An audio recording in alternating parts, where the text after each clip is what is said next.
మనం ప్రతి వారము కృతజ్ఞత అనేది దేవుడికి చెల్లిస్తూ ఉంటాం. ఎందుకంటే దేవుడు మనకు చేసిన వాటిని బట్టి దేవునికి మనము ఎంత చేసినా ఏమి ఇచ్చినా కూడా మనం రుణస్థులుగానే ఉంటాం. దానికి తగినట్టుగా మనం చేయాల్సింది ఏంటంటే కృతజ్ఞత అనేది చెల్లిస్తూ ఉండాలని వాక్యం చెబుతుంది. అంటే చేసిన దానిని తిరిగి జ్ఞాపకం చేసుకొని వాళ్ళకు స్తుతులు చెల్లించడం అంటారు. కాబట్టి ఇందులో ఒక చక్కటి మాట కీర్తనాకారుడు తెలుపుతూ వచ్చాడు. 28వ వచనంలో రాయబడినటువంటి మాట చూద్దాం. 118:28 నీవు నా దేవుడవు, నేను నీకు కృతజ్ఞతాస్తుతులు చెల్లించెదను. నీవు నా దేవుడవు, నేను నిన్ను ఘనపరచుదును. ఈ మాట చూడండి, నీవు నా దేవుడవు, నీవు నా దేవుడవు, నేను నీకు కృతజ్ఞతాస్తుతులు చెల్లించెదను. ఎందుకు కృతజ్ఞత చెల్లిస్తున్నాడట ఈ వ్యక్తి? నీవు నా దేవుడవు, నీవు నా దేవుడవు అంటే ఇక్కడ బాగా అర్థం చేసుకోండి. లోకంలో చాలామంది దేవుడు ఉన్నాడు అంటారు, కానీ దేవుణ్ణి కలిగి ఉన్నారా అని అంటే సమాధానం ఉండదు. దేవుడు లేకపోతే ఎట్లా జరుగుతుంది అని అంటారు. కానీ నీవు దేవుణ్ణి నీవు కలిగి ఉన్నావా అంటే చెప్పలేరు. నీవు నా దేవుడవు అని అంటే అర్థం ఏంటంటే సొంత రక్షణను గురించి మాట్లాడుతున్నాడు. దేవుడు నా సొంతము, నేను దేవుని సొత్తు అని దాని అర్థం. నీవు నా దేవుడవు, నన్ను సృజించిన వాడవు. దేవుడంటే సృజించినవాడు, విమోచించినవాడు, ఆదరించినవాడు, అనుగ్రహించినవాడు, కటాక్షము చూపినవాడు, కనికరము చూపినవాడు, సేద తీర్చినవాడు, బలపరిచినవాడు, నమ్మదగినవాడు, ఆదుకొనువాడు, నిత్య సహాయకుడు, ప్రేమించువాడు, వాత్సల్యమును కనపరచువాడు, ఓదార్చువాడు, నెమ్మదింపజేయువాడు, వృద్ధి పొందించువాడు, బలపరచువాడు, ఎన్నో మేలులతో మనల్ని తృప్తిపరచువాడు. కావున నా దేవుడు అని ఎవరు అనగలుగుతారు? ఇదిగో యేసు ప్రభువారి గురించి దేవుడు ఒక మాట అన్నాడు, ఇదిగో ఈయన నా ప్రియ కుమారుడు అన్నాడు. మరి చుట్టూ ఉన్న వాళ్ళని గురించి ఆ మాట చెప్పలే. ఇదిగో ఈయన నా ప్రియ కుమారుడు, ఆయన ప్రియ కుమారుడుగా ఉన్నాడు, నా ప్రియ కుమారుడు అన్నాడు. మానవులకు దేవునికి మధ్య అగాధం ఏర్పడి చాలా కాలమైంది. దేవునితో ఉన్నటువంటి సత్సంబంధాన్ని పోగొట్టుకొని దేవునికి దూరమై జీవించేవారు ఈ భూమి మీద చాలామంది ఉన్నారు. అయితే ఎవరు దేవుని ఎరుగుదురో, ఎవరు దేవుని పట్ల విశ్వాసం కలిగి ఉంటారు, విశ్వాసం ద్వారా దేవునికి సమీపంగా వెళ్తారు, హృదయంలో దేవుని కలిగి అంగీకరించి యేసుక్రీస్తును నోటితో ఈయన నా ప్రభు అని ఒప్పుకుంటారో, ఆయన ఎదుట తమ పాపములు ఒప్పుకుంటారు, పాపములు క్షమించబడిన అనుభవంతో ఉంటారు, శుద్ధి చేయబడినటువంటి అనుభవంతో ఉంటారో, నూతన పరచబడిన అనుభవంతో ఉంటారో, అప్పుడు రిలేషన్ అనేది ఏర్పడుతుందన్నమాట. తన స్వరక్తం ఇచ్చి ప్రభు కొన్నాడు. దేవుడు తన కుమారుని మన కొరకు రక్తము, ఆయన రక్తం ద్వారా విమోచించి తనకు స్వకీయ జనాంగముగా చేసుకున్న దానికి ఆయన్ను పంపాడు. ఆయన ఆలోచనలోనికి, ప్రణాళికలోనికి మనం పాలిభాగస్థలం ఎప్పుడవుతామంటే యేసు ప్రభునందు విశ్వాసం ఉంచి మన పాపములను ఆయన ఎదుట ఒప్పుకొని ఆయన రక్తము చేత శుద్ధి చేయబడినప్పుడు ఆ విలువైనటువంటి రక్త ప్రోక్షణలు కడగబడిన మనకు ఆయనకు సంబంధం ఏర్పడింది. అప్పుడు అంతవరకు దూరస్థులమైన మనము ఇప్పుడు ఆయనకు సొత్తుగా మారిపోయాం. ఇప్పుడు యేసు ప్రభు ఎవరంటే నా రక్షకుడు అంటాం, దేవుడు ఎవరంటే నా దేవుడు అంటాం, ఆయన నా రక్షకుడు. యేసు ప్రభు వారు ఏం చెప్పినారు? యోహాను సువార్తలో నుంచి మనం చూద్దాం. దేవుని యొక్క కృపావాక్యాన్ని మనం చూస్తే 10వ అధ్యాయంలో ఆయన కొన్ని సంగతులు బయలుపరుస్తాడు. నా దేవుడు అంటే సొంత రక్షణ అని దాని అర్థం. తన గొర్రెలను యేసుప్రభు ఏం చేస్తాడట? పేరు పెట్టి, సొంత గొర్రెలను పేరు పెట్టి పిలుస్తాడట. 10వ అధ్యాయము 3వ వచనం చూడండి. యోహాను సువార్త 10:3 చదవండి. యోహాను సువార్త కదమ్మా? ఎన్నో అధ్యాయము? అందుకే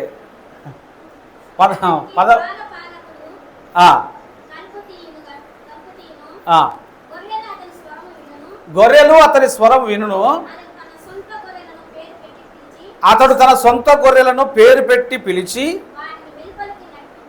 వాటిని వెలుపలికి నడిపించును. మరియు అతడు తన సొంత గొర్రెలన్నిటిని వెలుపలికి నడిపించినప్పుడెల్లా వాటికి ముందుగా నడుచును. ఇదంతా యేసు ప్రభు గురించే. ఆయన ఏం చేస్తానంట? పేరు పెట్టి పిలుస్తాడట. సొంత గొర్రెలను పేరు పెట్టి పిలుస్తాను అంటే, సొంత గొర్రెలు అనే పదం మనకి ఇక్కడ అవసరం. మనము ఎప్పుడు సొంత గొర్రెలుగా మార్చబడ్డామంటే ఆయన స్వరక్తముతో మనల్ని విమోచించినప్పుడే. ఆయనకు సొంతమైపోయాం. దేవుడు మనకు సొంతమయ్యాడు. మునుపు మనకి అనుభవం లేదు. నీవు నా దేవుడు అని ఎప్పుడు చెప్పగలుగుతారు ఎవరైనా? నీవైనా నేనైనా. మనం ఆరాధించేటప్పుడు మీరు కూడా అక్కడి గుర్తు పెట్టుకోవాలా. కృతజ్ఞత అనేది మనం చెల్లిస్తాం కదా, దాన్ని వ్యక్తిగతంగా దేవుడు మనకు చేసిన దాన్ని ఆయనకు రిప్లై చేయాలా. నీవు నన్ను ఎన్నుకున్నావు దేవా, రక్షించినావు దేవా, లోకం నుంచి కాపాడేవు దేవా, పాపం నుంచి కాపాడేవు దేవా, నీ ప్రియకుమారుడు రక్తం ద్వారా నన్ను విమోచించినావు దేవా, నిన్ను ఆరాధించే పిల్లలతో కూడా కలిసి నేను ఆరాధించే ధన్యత నాకును ప్రసాదించినావు దేవా. ఎందుకు నేనేమి చెల్లించగలుగుతాను? నా హృదయపూర్వకమైన కృతజ్ఞతాస్తుతులు యేసుక్రీస్తు పేరట నీకు చెల్లిస్తున్నాను, నా రక్షకుని పేరట నీకు చెల్లిస్తున్నాను, నా విమోచకుని పేరట నీకు చెల్లిస్తున్నాను అని ఇలా నీ వ్యక్తిగతంగానే ఉండాల. దీని ఆత్మీయ పరిపక్వత అంటారు. అంటే ఒక విషయాన్ని నీ మనస్సుకు తెచ్చుకోవడం. పరిపక్వత అంటే ఎదుగుదల అన్నమాట. నీ సొంత రక్షణ అంటారు దీన్ని. ఫిలిప్పీలకు రాష్ట్ర పత్రికలో ఒక మాట రాయబడింది చూడండి. పౌలు భక్తుడు ఫిలిప్పీలకు రాస్తూ చెప్పినటువంటి ఒక మంచి మాటను అక్కడ మనం చూద్దాం. నీవు నా దేవుడవై ఉన్నావు, నేను నీకు కృతజ్ఞతాస్తుతులు చెల్లించేదను అంటాడు కదా. ఎందుకు కృతజ్ఞత చెల్లించాలంటే నువ్వు దేవుని సంబంధిగా మారిపోయావు, దేవుని బిడ్డగా మారిపోయావు, దేవుని సొత్తుగా నువ్వు మారిపోయావు. దేవుడు నీకు అధికారి అయి ఉన్నాడు, తండ్రి అయి ఉన్నాడు, పోషకుడై ఉన్నాడు, నిన్ను ఆదుకున్నాడు, నిన్ను విమోచించాడు. కాబట్టి ఆయన నీ దేవుడు, ఆయన నీకు దేవుడయ్యాడు. ఎవరికైనా నిద్ర వస్తుందా? ఏం రాలే కదా? ఓకే. ఫిలిప్పీలకు రాసిన పత్రిక 2వ అధ్యాయము 12వ వచనం భాగం చూడండి. కాగా నా ప్రియులారా, మీరు ఎల్లప్పుడూ ఎట్లా ఉండాలంట? విధేయులై ఉన్న ప్రకారము నా ఎదుట ఉన్నప్పుడు, నా ఎదుట ఉన్నప్పుడు మాత్రమే గాక లేని సమయములందును భయముతోను వణుకుతోను మీ సొంత రక్షణను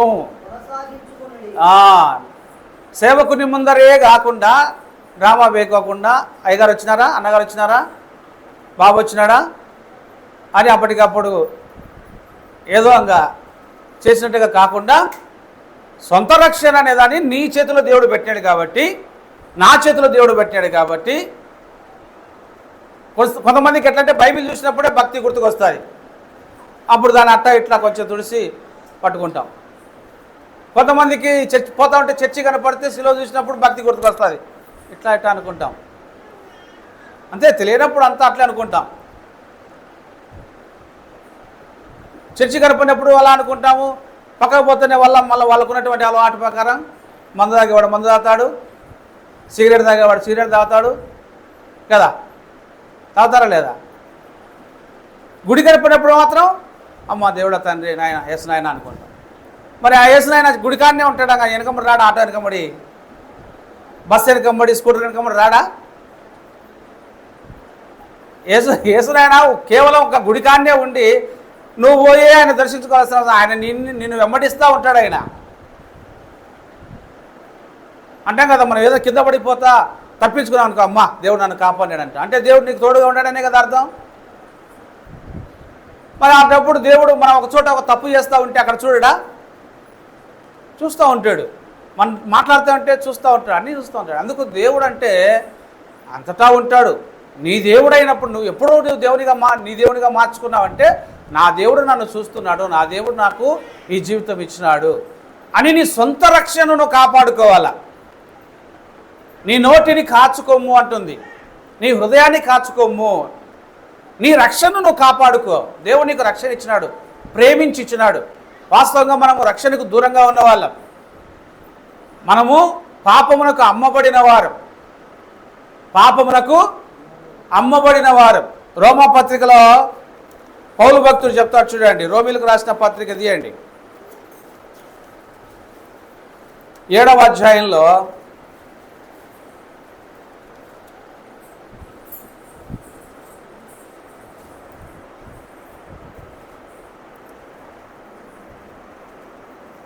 మనం పాపమునకు అమ్మబడిన వారము అని రాయబడిన మాట 14వ వచనం చూడండి. ధర్మశాస్త్రము ఆత్మ సంబంధమైనదని ఎరుగుదుము, అయితే నేను పాపమునకు అమ్మబడి శరీర సంబంధినై ఉన్నాను. పాపమునకు అమ్మబడి శరీర సంబంధిగా ఉన్నాను. పాపము అనేది మనల్ని కొనేసింది, పాపానికి అమ్మబడాం. అందుకు అది మన మీద ప్రభుత్వం చేసింది. అది ఎట్లా నడిపిస్తే అట్లా నడిచినాం, పాపం అధికంగా చేస్తూ వచ్చినాం. అయితే దేవుడు ఏం చేసినాడు? తన సొంత కుమారుని మన పాపమునకు శిక్ష విధించడానికి ఆయనను ఈ లోకానికి పంపించినాడు. చూడండి, పాపమునకు అమ్మబడింది మనం, కానీ దేవుడు తన సొంత కుమారుని ఈ లోకానికి పంపించినాడు. పాపానికి శిక్ష విధించడానికి, మనల్ని రక్షించడానికి ఆయన పంపించినాడు. ఇప్పుడు ఆయన మన కొరకు ప్రాణం పెట్టి మనలో ఉన్న పాపాన్ని ఆయన శరీరం మీద మోసుకొని పోయినాడని చెప్తున్నాం కదా. అక్కడ కొట్టేసినాడు, సిలువలో శిక్షను ఆయన కొట్టేసినాడు, శిక్ష తాను అనుభవించినాడు. అందుకు మనము దేవునికి పిల్లలమయ్యాం. లేకపోతే మనకు దేవునికి మధ్య అగాధము ఉండేది. ఇప్పుడు అగాధం అంతా తీసివేయబడింది. మనం పేతురు పత్రికలో చివరిగా చూద్దాం. ఇక్కడ మనం పాపానికి అమ్మబడిన వారమని గుర్తు చేసుకున్నాం కదా. ఇక్కడ ఏం చెప్తాడో చూద్దాం. పేతురు రాష్ట్ర మొదటి పత్రిక 2వ అధ్యాయము 10వ వచనం చూడండి. ఒకప్పుడు ప్రజగా ఉండక ఇప్పుడు దేవుని ప్రజ అయితిరి అని రాయబడింది. ఇప్పుడు దేవుని ప్రజలం. ఇప్పుడు మనం ఎందుకు చెప్తున్నాం? నీవు నా దేవుడవు, నీవు నా ప్రభుడవు. ఒకప్పుడు లేవు, మనం అలా పలికేదానికి అర్హత లేదు మనకు. కానీ ఇప్పుడు మనకు అర్హత పుష్కలంగా ఉంది. ఎందుకు? దేవుడు మనకు రక్షణనిచ్చినాడు. జక్కయ్య ఇంటికి పోయినప్పుడు జక్కయ్య గురించి ఏమని చెప్పినాడు ఆయన? ఇతడును కూడా అబ్రహాము కుమారుడే, ఎందుకంటే నేడు ఈ ఇంటికి రక్షణ వచ్చి ఉన్నది. అతని జీవితము రక్షణ పొందింది. రక్షణలో అతడు ఇప్పుడు జీవిస్తున్నాడు, ప్రవేశించాడు. యేసుక్రీస్తు వలనైనటువంటి రక్షణ అతనికి కలిగింది. కాబట్టి రక్షణ అనుభవం దొరికింది. అందుకని సొంత రక్షణ, ఇది నీ సొంతం. ఈ రికమెండేషన్తో మనం 10 మందిని పరలోక రాజ్యానికి తీసుకుని పోలేం. ప్రతి వారికి సొంత రక్షణ అవసరం. నేను రక్షణ పొందినా కాబట్టి వీళ్ళందరినీ కూడా ఈ టికెట్ మీద అంటే కుదరదు. నీ రక్షణే, ఎదుటివాడు కూడా నీ రక్షణను బట్టి మార్పు చెంది అతడు కూడా రక్షణ పొందాల. అందుకు ఇది సొంత రక్షణ. నీ సొంత రక్షణను నువ్వు కాపాడుకోవాలంటే నువ్వు పొందిన రక్షణను బట్టి దేవునికి స్తుతులు చెల్లిస్తే కాపాడుకున్నట్టే. అంటే నీకు మెలకు ఉన్నట్టు, నేను రక్షణ పొందిన వాణ్ణి అని, నేను రక్షణ పొందినదానను అని నీకు గుర్తుంటుంది. నువ్వు ఆ పదం మర్చిపోయినావు అనుకో, నువ్వు రక్షణ పొందినావో లేదో నీకు ఎట్లా గుర్తుంటుంది? స్మరించుకుంటూ ఉండాలను,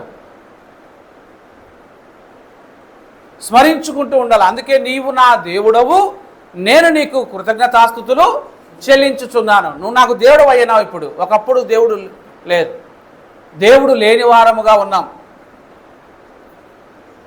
దేవుడు లేని వారుగా బతికాం. దేవుని కాపుదల లేదు, దేవుని నడిపింపు లేదు, దేవుని చిత్తమును జరిగించింది లేదు.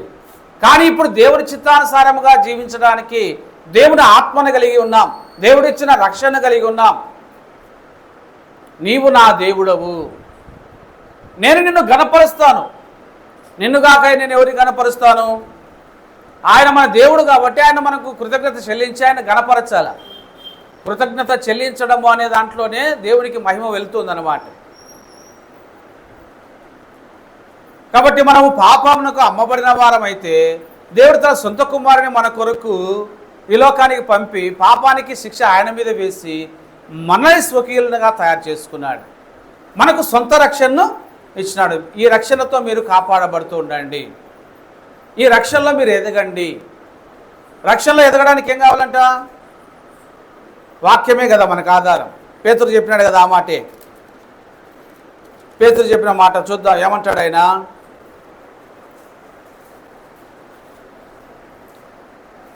మొదటి పత్రికలోనే 2వ అధ్యాయంలో 3వ వచన భాగము మనం చూద్దాం.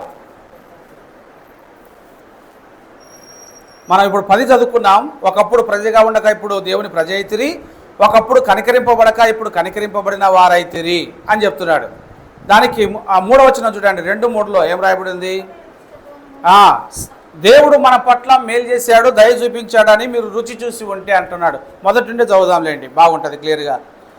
ప్రభు దయాళుడని మీరు రుచి చూచి ఉన్న ఎడల. ఇప్పుడు దేవుడు దయ గలవాడు అని మనకు అనుభవం ఉందా లేదమ్మా? ఒక దేవుడు దయగలవాడా కాదా? మనం ఎన్నో మార్లు దేవుడికి ప్రార్థన చేస్తే విని మన అక్కర్లు తీర్చినాడా లేదా? రక్షణ మనకి ఇచ్చినాడా లేదా? క్షమించినాడా లేదా? మనం ఎన్నో పొరపాటు చేస్తున్నాం, ప్రభా క్షమించిన ఆయన అంటాం, రోజు చేస్తూనే ఉంటాం, రోజు క్షమించమని అడుగుతానంటాం. ఏంది రా పంచాయతీ రోజు చేయడము క్షమించమనడం, నీ పంచాయతీ ఏంది అని అన్నాడు ఆయన. లేదు, ఆయన దీర్ఘశాంతంతో నువ్వు అడిగిన 10 సార్లు సరే క్షమిస్తున్నావు పో అంటున్నాడు. నిజంగా ఇది జరుగుతూ ఉంది. లేకపోతే ఎవరు కూడా మనం పరలోకానికి వెళ్ళిన తర్వాత మనకు ఎవరికి లేదు. ఇప్పుడే బాగుంటాం, వచ్చేప్పుడే బీపీ, ఇప్పుడే మీరు సరిగ్గా ఉండకపోతే నాకు బీపీ వచ్చాది కదా, వస్తుంది. కాబట్టి చిన్న పొరపాటు అయినా కూడా పరలోకానికి మనల్ని తీసుకోకుండా ఆటంకపరచవచ్చు. కానీ ప్రభు ఏమంటాడంటే క్షమిస్తూ ఉన్నాడు. అందుకే ఆయన అంటాడు, నేను మిమ్మల్ని క్షమించిన ప్రకారము మీరును క్షమించుకోండి ఒకరినొకరు అంటాడు. ఆయన క్షమించినట్లుగానే మనము క్షమించాలి. ఒకసారి పేతురుకు డౌట్ వచ్చింది, క్షమించమంటున్నావు, ఎన్నిసార్లు క్షమించాలా నేను అని. రోజుకు 7 మార్లా 70 అంటే 70 ఏళ్ళ మట్టుకు నువ్వు క్షమించాలన్నాడు. మనిషి సగటు ఆయుష్కాలం ఇప్పుడు 70 సంవత్సరాలు. బతికినంతకాలం క్షమించుతూనే ఉండు, బతికినంతకాలం క్షమిస్తూనే ఉండు. బతికినంతకాలం క్షమించాలా? అవును. ఇది మనకు తెలియనప్పుడు క్షమించే వాళ్ళం కాదు. తిట్టంటే తిట్టే, కొట్టంటే కొట్టే, కేసులంటే కేసులే, దాడంటే దాడే. వాళ్ళు మన ముఖాన్ని ఉమ్మేస్తే మనం వాళ్ళ ముఖాన్ని ఉమ్మేస్తే, వాళ్ళ ఇంటి ముందర మనం పోతే మనల్ని వాళ్ళు ఉమ్మేసినారు, మన ఇంటి ముందర వాళ్ళు వచ్చేటప్పుడు మనం అట్నే చేసినాం. అది పూర్వం, అప్పుడు క్షమించాలనేది మనకు తెలియనప్పుడు. కానీ ఇప్పుడు దేవుడు మనకు క్షమించటం అనేది అలవాటు చేసినాడు. మనం ఎంతో పాపం చేసినాం, అయినా క్షమించినాడు. దాని అర్థం ఏంటంటే ఎదుటివారు నీ పట్ల చేసిన దాన్ని కూడా నువ్వు క్షమించు. అదే దేవుడికి మనకు అంటే ఆయన సారూప్యతలోనికి మనల్ని మారుస్తున్నాడు. క్షమాపణ వలన చాలా లాభం ఉంది. క్షమించినాం అనుకోండి, మన మనస్సు తేలిగ్గా ఉంటుంది. ఇంకొకసారి వాళ్ళు మన పట్ల అలాంటి భావనతో ఉండరు. ఒకవేళ మనం పగ తీర్చుకునేదానికో మనం కూడా అదే వాళ్ళు మనకు చేసిందట్లే మనం చేసినాం అనుకోండి, పెరుగుతుంది కానీ తరగదు. క్షమించినాం అనుకోండి, సరే ఆయన అంత పొరపాటు చేసినాడు క్షమించినాడు ఎందుకు లేని అందుకే యేసుప్రభువు వారు క్షమించుడి అన్నాడు. క్షమించి చూడండి ఒకసారి, నిజంగానే క్షమించండి ఒకసారి. ఎవరన్నా మిమ్మల్ని ఏమన్నా అంటే మనసులో ఏం పెట్టుకోకుండా క్షమించండి. మీకు ఎట్లుంటుందో చూడండి. క్షమించకపోతేనే మనకు వాళ్ళని చూసినప్పుడల్లా వాళ్ళ చేసిన పొరపాట్లే గుర్తుకు వస్తూ ఉంటాయి. వాళ్ళు చేసిన పొరపాట్లు వాళ్ళని చూసినప్పుడల్లా మనం వాళ్ళ పొరపాట్లే గుర్తుకు వస్తున్నాయి. అంటే మనలో క్షమించే అనుభవం లేదు అని అర్థం. వాళ్ళ పాపము వాళ్ళ అపరాధం మనం చూడకూడదు. అట్లయితే యేసు ప్రభు మనం చూసినప్పుడల్లా మనలో పాపమే కనపడతా ఉంటే మనం ఎప్పుడు క్షమించబడతాం? ఎప్పుడు పరలోకానికి వెళ్తాం కదా. మనలో ఇప్పుడు యేసు ప్రభు పాపాన్ని చూడడంలే, పాపాన్ని క్షమించినాడు ఆయన. క్షమించుట అంటే అర్థం ఏంటంటే పూర్తిగా దాన్ని తీసివేశాడు అనమాట. అంత ఎత్తుకు ఎదగాల మనం. మామూలుగా అంటుంటారు కదా, యేసుక్రీస్తు యొక్క సారూప్యత మనలో కనపరావాలని. ఆయన సారూప్యం ఎట్లా కనపడుతుంది మనలో? ఆయన క్షమించినాడు. క్షమించే అనుభవం నీకు నాకు లేకపోతే ఆయన సారూప్యం మనలో కొంచెం కూడా లేనట్లే అవుతుంది. అందుకు సంఘము అనేది ఎందుకు మనం వస్తున్నామంటే ఆ సారూప్యతలోనికి మనము మార్చబడుతూ ఎలా అలవాటు చేసుకోవాలి. ఇది ఒక పూటతో వచ్చేది కాదు, రోజింత అలవాటు చేసుకోవాలి. అలాగే యేసుక్రీస్తు మనల్ని క్షమించి తన సొత్తుగా చేసుకున్నాడు. సొంత రక్షణ మనకి ఇచ్చినాడు. దీన్ని మనం కాపాడుకోవాలని చెప్పినాడు. దాన్ని కాపాడుకునే దానికే దీన్ని మనము స్తుతులు చెల్లించాలా. అంటే జ్ఞాపకం చేసుకోవాలా, ప్రభువా నన్ను రక్షించినావు, దేవా నన్ను రక్షించినావు, నీకు స్తోత్రం, నీవు ఇచ్చిన రక్షణను బట్టి స్తోత్రం. ఈ అనుభవం మనకు తృప్తినిస్తుంది అన్నమాట. ఇక రాయబడిన మాట చూద్దాం. ప్రభు దయాళుడని మీరు రుచి చూసి ఉన్న యెడల సమస్తమైన దుష్టత్వమును, సమస్తమైన కపటమును, వేషధారణను, అసూయను, సమస్త దూషణ మాటలను మాని అన్నాడు. నేర్చుకొని కాదు, అవన్నీ ఏం చేయాలంట? మాని అంటే మానుకోవాలా. మానుకోవడం అంటే అప్పుడప్పుడనే. మాని అంటే పూర్తిగా నీకు సంబంధం లేకుండా ఉండడం. ఈ దూషణ ఇవన్నీ కూడా మానివేయాల. ఏం చేయాలంట? క్రొత్త జీవితం. చదవండి. క్రొత్తగా జన్మించిన శిశువులను పోలిన వారై నిర్మలమైన వాక్యమనే పాల వలన, నిర్మలమైన వాక్యమనే పాల వలన రక్షణ విషయంలో, మీ సొంత రక్షణ విషయంలో ఎదగండి. వాక్యము చేత ఎదగండి. నిర్మలమైన వాక్యము చేత రక్షణ విషయంలో మీరు ఎదగండి. సంఘంలో ఏం ప్రకటించబడుతుంది? వాక్యం. నిర్మలమైన వాక్యము, నీ ఆత్మను బలపరిచే వాక్యము, నిన్ను ఆశీర్వదించే వాక్యము. ఈ వాక్యము చేత రక్షణలో నీవు నేను అందరం ఎదగాలని వాక్యము కోరుతూ ఉంది. ఈ వాక్యమే మనకేం చెబుతుంది? నీవు నా దేవుడవు, నేను నీకు కృతజ్ఞతాస్తుతులు చెల్లించేదను. నీవు నా దేవుడవు. దీని వ్యక్తిగతమైన అనుభవం అంటారు. నీవు నా దేవుడు, మా దేవుడవు అని కాదు అక్కడ ఉండేది. మా దేవుడు అంటే అందరినీ కలిపి చేసేది. మా దేవుడు అంటే అందరినీ కలిపి చేసేది. నా దేవుడు అన్నప్పుడు సొంత రక్షణ అనుభవం. అందుకు మీరు కూడా ఇది గమనించండి. నేను ఆరాధించేది, మిగిలిన వాళ్ళు ఆరాధించేది మీరు ప్రతి వారం గమనిస్తూ ఉన్నారా? ఇంకా కొంతమంది కొంచెం గమనము అంటే అలవాటు ప్రకారంగా చేస్తూ ఉంటారు. అంటే వాళ్ళకు ప్రేరణ వచ్చినట్లుగా చేస్తూ ఉంటారు. కానీ మిమ్మల్ని కొంచెము పరిపూర్ణతలోని తీసుకురావడానికి ఈ మాట గుర్తు చేస్తూ ఉన్నా. రక్షణ అనేది పొందిన వాళ్ళు ఏం చేయాలంటే రక్షణను బట్టి, దేవుడిచ్చిన రక్షణను బట్టి మాత్రమే కృతజ్ఞత చెల్లించాలి. ప్రార్థన అనేది ఒకటి ఉంది, విజ్ఞాపనం అనేది ఒకటి ఉంది. మన సమయం ప్రార్థన సమయం కాదు. అది మన సమయం ప్రార్థన సమయం కాదు. ప్రార్థన సమయం వేరు, కృతజ్ఞత చెల్లించే సమయం వేరు. మనం చెల్లించేది కృతజ్ఞత దేవుడు చేసిన మేళ్లకు, దేవుడిచ్చిన రక్షణను బట్టి దేవా వారమంతట్లో కాపాడినావు. అందరూ చెప్పచ్చు, కాపాడినాడా లేదా? ఇప్పుడు తెల్లవారుజామున ఈరోజు మనం దిగువపట్నంలో మీటింగ్ పెడతా ఉంటాం కదమ్మా, అక్కడ జానయ్య ఇంటి స్థలంలోనే మనం పెడతా ఉంటాం. ఆ జానయ్య పెద్దనాయన చనిపోయాడు, రాత్రి 12:30కు చనిపోయినాడు ఆయన. ఈరోజు ఆయన చూడలేకపోయినాడు. మనం ఉన్నందుకు మనం ఏం చెల్లించాలా? దేవా నిన్నటి వరకు ఉన్న ఆయన, రాత్రి ఉన్న ఆయన, తెల్లవారేసరికి జీవితం లేదు. ఎంతోమంది, ఆయనే కాదు ఎంతోమంది, కానీ మనం ఉన్నందుకు దేవునికి స్తుతి కృతజ్ఞత. ఎందుకు? మళ్ళా అమ్మను చూసేదానికి, నాయన చూసేదానికి, బిడ్డలు చూసేదానికి, అన్నదమ్ములు చూసేదానికి, మళ్ళా టిఫిన్ చేసేదానికి, మళ్ళా కూర తినేదానికి, మళ్ళా వేంపుడు తినేదానికి కదా, మళ్ళా బైక్ రైడింగ్ చేసేదానికి, మళ్ళా పని చేసేదానికి, మళ్ళా అన్నిటికీ దేవుడు ఇచ్చినాడా లేదా? మళ్ళా ఉందంటే ఊరికనే ఇచ్చాడా అంటారా? ఆయన చేతిలో ఉంది కదా.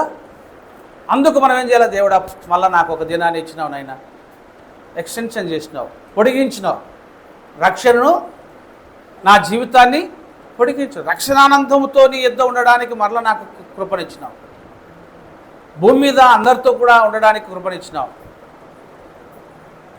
మరొక ఆదివారంలో మళ్ళా సంఘంతో కలిసి అందరినీ చూసేదానికి, మళ్ళా అందరినీ చూసుకునేదానికి ఒక అవకాశము ఇచ్చినావు. లేకపోతే చూడండి, అనుకుంటాం కదా, చనిపోయిన వాళ్ళు ఏమనుకుంటారు? రేపు ఏదో ఒక పని చేద్దామనో, లేకపోతే ఇంకొకటి వాళ్ళ ఇంటికి పోదామనో, లేకపోతే బంధువుల దగ్గర పోతే వాళ్ళు వస్తారనో, లేకపోతే సంఘంలో ఉంటారనో, లేకపోతే ఈ కూర తిందామనో, లేకపోతే అది ఏదో ఒకటి ఆలోచించుంటారు. అవి జరుగుతాయా? ఆగిపోయినాయి. కానీ మనకు దేవుడు అవకాశం ఇచ్చినాడు. అందుకు నీవు నా దేవుడవు, నేను నీకు కృతజ్ఞతాస్తుతులు, నీవు నా దేవుడవు, నేను నిన్ను ఘనపరిచేదను. ఎప్పుడు దేవుడైనాడు మనకంటే మనలో ఉన్న పాపము, శాపము తీసివేయబడినప్పుడు. అంతకుముందు ఆయనకు మనకు సంబంధం లేకుండా మనం బ్రతికినాం. ఇప్పుడు మనకు ఆయనకు దగ్గర సంబంధం ఏర్పడింది. తన సొంత కుమారుని మన కొరకు బలిగా ఇచ్చినాడు. ఆయన ద్వారా మనకు రక్షణ వచ్చింది. కాబట్టి ఈ రక్షణను బట్టి మనము దేవునికి స్తుతి కృతజ్ఞత చెల్లింపబద్ధులమైన సొంత రక్షణ. ఇది సొంత రక్షణ. ప్రభువా నన్ను రక్షించినందుకు స్తోత్రం. రక్షణ లేని వాళ్ళు ఈ మాట చెప్పగలుగుతారా? నాకు రక్షణ ఇచ్చినందుకు స్తోత్రం అని ఎట్లా చెప్తారు? వాళ్ళు చెప్పలేరు. మరి రక్షణ పొందిన వాళ్ళు దీన్ని ధైర్యంగా చెప్తారు, ప్రభువా నన్ను రక్షించినావు, దేవా నన్ను రక్షించినావు, నీకు స్తోత్రం. కాబట్టి మనల్ని దేవుడు సమీపస్తులుగా చేశాడు, సొంత రక్షణను మనకిచ్చాడు. రక్షణ విషయంలో ఎదగడానికి, ఆత్మీయ అనుభవాలను మనకిచ్చేదానికి దేవుడు మన పట్ల కృప చూపుతూ వచ్చినాడు. దీన్ని బట్టి మనం దేవునికి నిండారులుగా స్తుతులు చెల్లించుదాం. మోకరించండి. ఎట్లా చేస్తారు? కృతజ్ఞత అనేది ఎట్లా చెల్లిస్తారు? ఇంకా వాళ్ళ నీళ్ళని కలుపుకోకండి. కృతజ్ఞతలో వాళ్ళ నీళ్ళని ఎట్లా కలుపుకోవాలంటే, నిన్ను ఆరాధించే పిల్లలతో కూడా నన్ను కూడా లేపినావు అను. అర్థమైందా? అర్థం కాలేదా? కృతజ్ఞత ఎట్లా చెల్లించాలంటే ప్రార్థన చేసినట్టుగా ఉండకూడదు. ప్రార్థనకు కృతజ్ఞతకు వ్యత్యాసం ఉంటుంది కొంచెం. నీ వ్యక్తిగత రక్షణను బట్టి దేవుడా నన్ను, అంటే మనం మామూలుగా చెప్పదు, నేను పాపంలో శాపంలో ఉంటిని, లోకంలో ఉంటిని, నశించిపోయి ఉంటిని, నన్ను రక్షించినావు దేవా, నీ కుమారుని రక్తంతో నన్ను కడిగినావు దేవా. నేను చెప్పినట్లే చేయండి ఒకసారి, మీకు అలవాటు అవుతుంది. ఎందుకు నేనేం చెల్లించగలను ఆయన? నా హృదయపూర్వకమైన కృతజ్ఞతాస్తుతి నీకు క్రీస్తు పేరట చెల్లిస్తున్నాను. అక్కడ ఎవరెవరు కనపడినారు? నీవు, నీ దేవుడు, నీకోసం ప్రాణం పెట్టిన ప్రభు, నీ సొంత రక్షణ. అంతే. నీవు నా దేవుడు అనే దాంట్లో ఇంత అర్థం అన్నమాట. సొంత రక్షణ. యేసు ప్రభు కూడా తన యోహాను సువార్తలో ఒక మాట అంటాడు, దేవుడు తన సొంత తండ్రి అని చెప్పి అన్నప్పుడు వాళ్ళు ఆయన మీద కొంచెం సనుక్కుంటారు అన్నమాట. మాకు కాదా అన్నట్టుగా మీరు మీరు ఆయన తండ్రి, ఆయన దేవుడు మీకు తండ్రి అయితే మీరు ఆయన దగ్గర నుంచి వచ్చిన నన్ను మీరు నమ్ముతారయ్యా, మీరు నమ్మడం లేదు అని చెప్తాను. కాబట్టి ఇలాంటి ఫీలింగ్ మీరు తెచ్చుకోండి. అప్పుడు మీరు ఎక్కడ పోయినా కూడా, అంటే బహుశా మనం ఇంకొక మన బంధువుల ఇంటికి పోయింటాం, అక్కడ వేరే చర్చ్ ఉంటుంది. అక్కడికి వెళ్ళినప్పుడు వాళ్ళు ప్రార్థించే విధానమో, ఆరాధించే విధానమో, స్తుతి చెల్లించే విధానమో ఏదో ఒక ప్రాసెస్ ఉంటుంది ప్రతి చోట కూడా.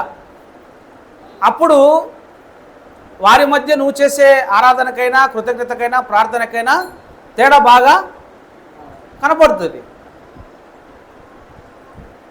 అట్లా అన్నమాట. కాబట్టి మనం కొంచెము వ్యక్తిగతమైన దాన్ని గురించి మనం చేసేది కాబట్టి మీరు కూడా మీ రక్షణ, దేవుడు మీకు ఇచ్చిన రక్షణని బట్టి, మిమ్మల్ని రక్షించిన విధానాన్ని బట్టి, మీకు తోడై ఉన్న విధానాన్ని బట్టి, సొంతంగా మీరు దేవుడికి అంకితమైన విధానాన్ని బట్టి కృతజ్ఞత చెల్లించండి, మోకరించండి.